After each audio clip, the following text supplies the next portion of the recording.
What's up, guys? Welcome to the Win Daily Sports Thanksgiving DFS preview. Starring your host, Andrew Erickson. You can find me on Twitter at @AndrewErickson_ and all my material on WinDailySports.com. We are in for a treat here on Thursday. Thanksgiving, guys. It is a great 3-game slate. We got 6 teams to go through. I have an article posted on Win Daily Sports already, but I thought I'd come back at you guys with another quick video overview just so you can get the rundown of who you need to play, who you need to fade for Thanksgiving. So let's get right into it. Mitchell Trubisky, quarterback. You don't necessarily need to play him, but if you want to play him, he is an option. He has a great track record against the Detroit Lions. He has owned them in the past this season. He's owned them in the past in his career. He's thrown at least 3 touchdowns or over 300 passing yards against the Lions in his career. So I do like Mitchell Trubisky as a GPP play. But I will mention that in this game, the biggest news is obviously Jeff Driscoll is out as the Lions quarterback. And David Blau, however you pronounce his name, at 4,200 is getting the start. Which means you need to play the Bears defense. At 2,500, they are literally way too cheap not to play. In cash games, you should definitely lock them in everywhere. I would say that you can definitely get around them in GPPs just because they're literally going to be so high owned that if you just play another defense, that defense is so volatile in terms of scoring that you can get off of that defense and play a different defense. So like the Lions, for example, at 2,700 is definitely an option that you can go with. They're playing against Mitch Trubisky, who is definitely a guy that will turn the ball over. So he's an option there as well.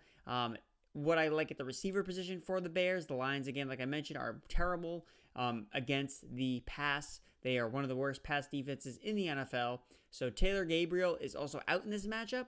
So you're not going to play him, of course. He is out with a concussion, which means Anthony Miller gets the bump up. He plays in the slot, which has been a really weak position for the Detroit Lions. So I like Anthony Miller as a pivot play in this matchup here as well. As for the running backs for the Chicago Bears, again, like I mentioned with the Chicago Bears defense being in such a good spot, David Montgomery, I'm really starting to get higher and higher on David Montgomery as we get closer to game time. This is going to be a low-scoring game. The under-over's already gone down to 36.5, so I can really see a Bears defensive stack with David Montgomery. Maybe that's how you get, fade a little bit of the, chalk on the Bears defense. It's shaping up really well for Montgomery at 5,400. I mean, the Bears own the league's best red zone scoring offense on the road this season. Montgomery ranks top 3 in the NFL and carries inside the 5-yard line. And the Bears have actually been really good on the road in the red zone. 90% conversion rate to touchdowns in the red zone this year on the road, which is crazy. And the Lions at home have the league's 4th worst red zone defense. So again, mix that all together. I really think that David Montgomery is actually set up for a really prime spot. And the kind of news surrounding him isn't really that great. He's been kind of negatively talked about, basically because he's been pretty big of a disappointment this year as a highly touted rookie. So again, that is a guy that you want to definitely figure out in your lineup here as well. I'm not featuring Anthony Miller just in this build just because, again, you don't want to play too many guys in this game. Like, you need to, hold yourself back. So you're like, oh, I got Montgomery, I got Bears defense, I got Anthony Miller, Trubisky. That's too many guys. If you're going to play Trubisky, stack him with one receiver, probably Anthony Miller or Allen Robinson, and move on. You don't need to play a lot of guys in this game. Honestly, Lions, I may not play any because they're all literally so bad. And it's just the fact that they have a backup quarterback, you don't know what they're going to do on offense. Their offense could literally score 0 points. So not a risk I'm willing to take. But we'll say if you're going to play a Lions player, play a Galladay, play a Marvin Jones, but just as a one-off in a GPP. I wouldn't even matter stacking them necessarily with David Blau, who looking at his collegiate career. So David Blau ranked in college as the 35th quarterback in Pro Football Focus in 2018.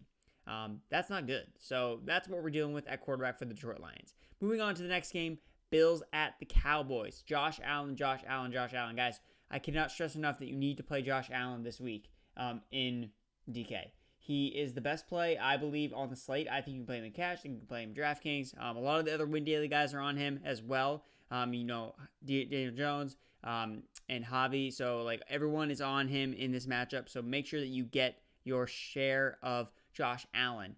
My reason being, the Bills have actually increased their tempo on offense. Their offensive coordinator, Brian Daboll, has actually moved up into the booth, and over the past 3 weeks, they have run the 7th most plays per game. Dallas runs the 8th most plays per game. This game is going to shoot out. I love the over in this game for the Cowboys and Bills. Think about it, guys. divisional games the second time around always hit the under, or at least most of the time. So that's what we're looking at in this scenario. We have 3 games on the slate, 2 games against 2 divisional opponents playing for the second time. Falcons Saints playing for the second time, divisional opponents. Bears Lions playing for the second time, divisional opponents. These teams know how to play each other. The Bills and Cowboys play every 4 years. They do not know how to play each other. And on a short week, I cannot see them, executing very complicated defensive plans. They're both going to be playing to their strengths, which is in their quarterbacks and in the running game. So I do think that both of these teams are going to be able to put up points on the defenses that I think that are a little overrated. I think that these offenses are going to actually overpower those 2 defenses in this matchup. So I really like Josh Allen in this spot. The Cowboys have struggled versus 11 personnel this season, allowing a 52% success rate with 8 yards per attempt and 5 yards per rush attempt, and that's 8 yards per pass attempt. And that's what they've been running more of. They've run over 90% of their plays in 11 personnel the last 2 weeks in the first 3 quarters of each game when they weren't running the ball, a lot in those specific games. So that means John Brown's in play. That means Cole Beasley, revenge game, $4,700 is in play. Dawson Knox, $2,900 is in play. You have safety Jeff Heath, who's going to miss this game possibly. That's great for the middle of the field for the passing game for the Buffalo Bills. So that's why I really like that in that spot as well. And then one thing going back to David Montgomery actually is the Lions also have 3 injured defensive linemen. Trey Flowers, Deshaun Hand, and Damon Harris are all banged up and are all questionable for this matchup. If one of those guys misses, if they all miss, that's what I mean. David Montgomery is just shaping up for a really smash spot. Even though I liked Cohen at the beginning of the week, I'm really starting to lean a little bit more towards Montgomery just because I don't know if they're going to need a lot of Cohen and a lot of Mitchell Trubisky to throw. And I think just be like, hey, just give the ball to Montgomery 30 times. He's going to get carries, and it's not like the Lions are going to be pressuring them to score. So I really think that Montgomery set up in a good spot. But anyway, back to Josh Allen, my guy. I think he's the best quarterback on the slate. With the Bills doing a little bit more on offense. And at the receiver position, like I said, 11 personnel, 3 receiver sets. So if Robert Foster misses, 3,200. Isaiah McKenzie comes in at 3,100 as a guy I really like as a kind of punt play here that you can really leverage, that I really like in this spot.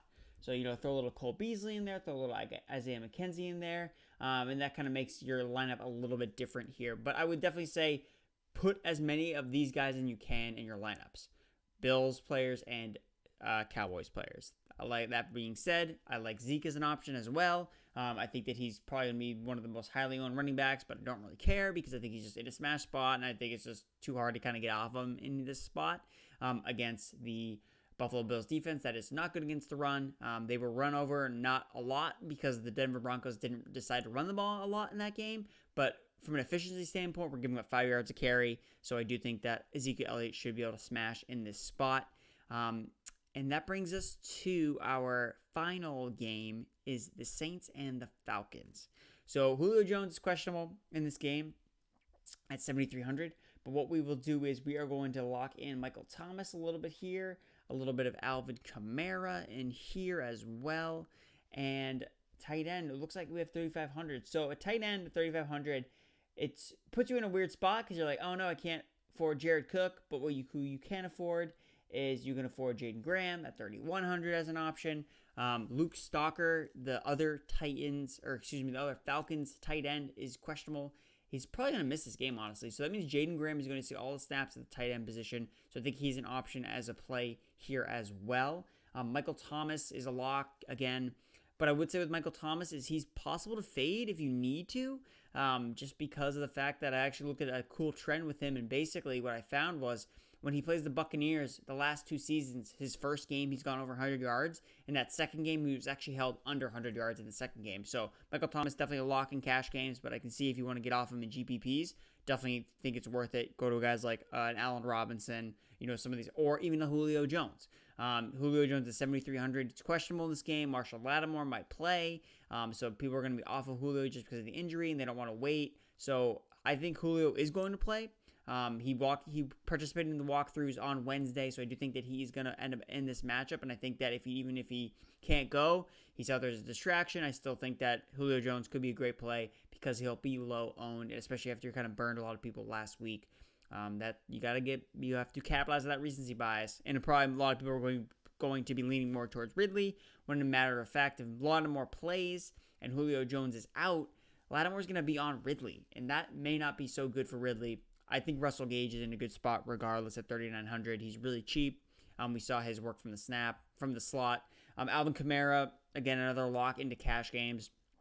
Really good play. I think that he can really do a lot. He has like literally 27 receptions over the last 3 weeks. He's really been heavily involved in the passing game, or 27 targets. So he's someone that you definitely want to have in a smash spot against the Atlanta Falcons. I think that, guys, that this Saints game is really going to be a Saints onslaught. I don't think that the Falcons are going to keep this necessarily super competitive. That's why I like the Saints defense as well as a pay-up defense in GPPs. Not a lot of people are going to pay up for them because I think it's going to be a shootout. I don't really think that's going to be the case. I think it's really going to be the Saints kind of like do a lot of their damage.